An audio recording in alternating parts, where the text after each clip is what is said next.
OKLO stock analysis in Tuesday and onwards.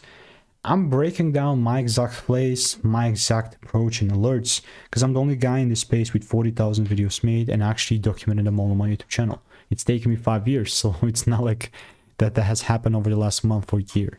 5 years. It's all on my YouTube channel.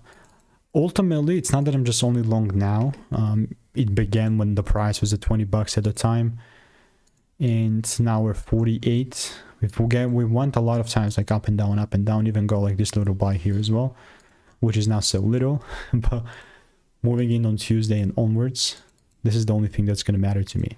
I'm praying on corrections, because on those corrections is when I'll actually show up and see where we are at. You can see I have all of these previous receipts as well, but that's how Oklo is looking like. And if you want to learn how I'm making 5-10K per month with our indicators, click the first link in the description and get my free emails. Goodbye and enjoy.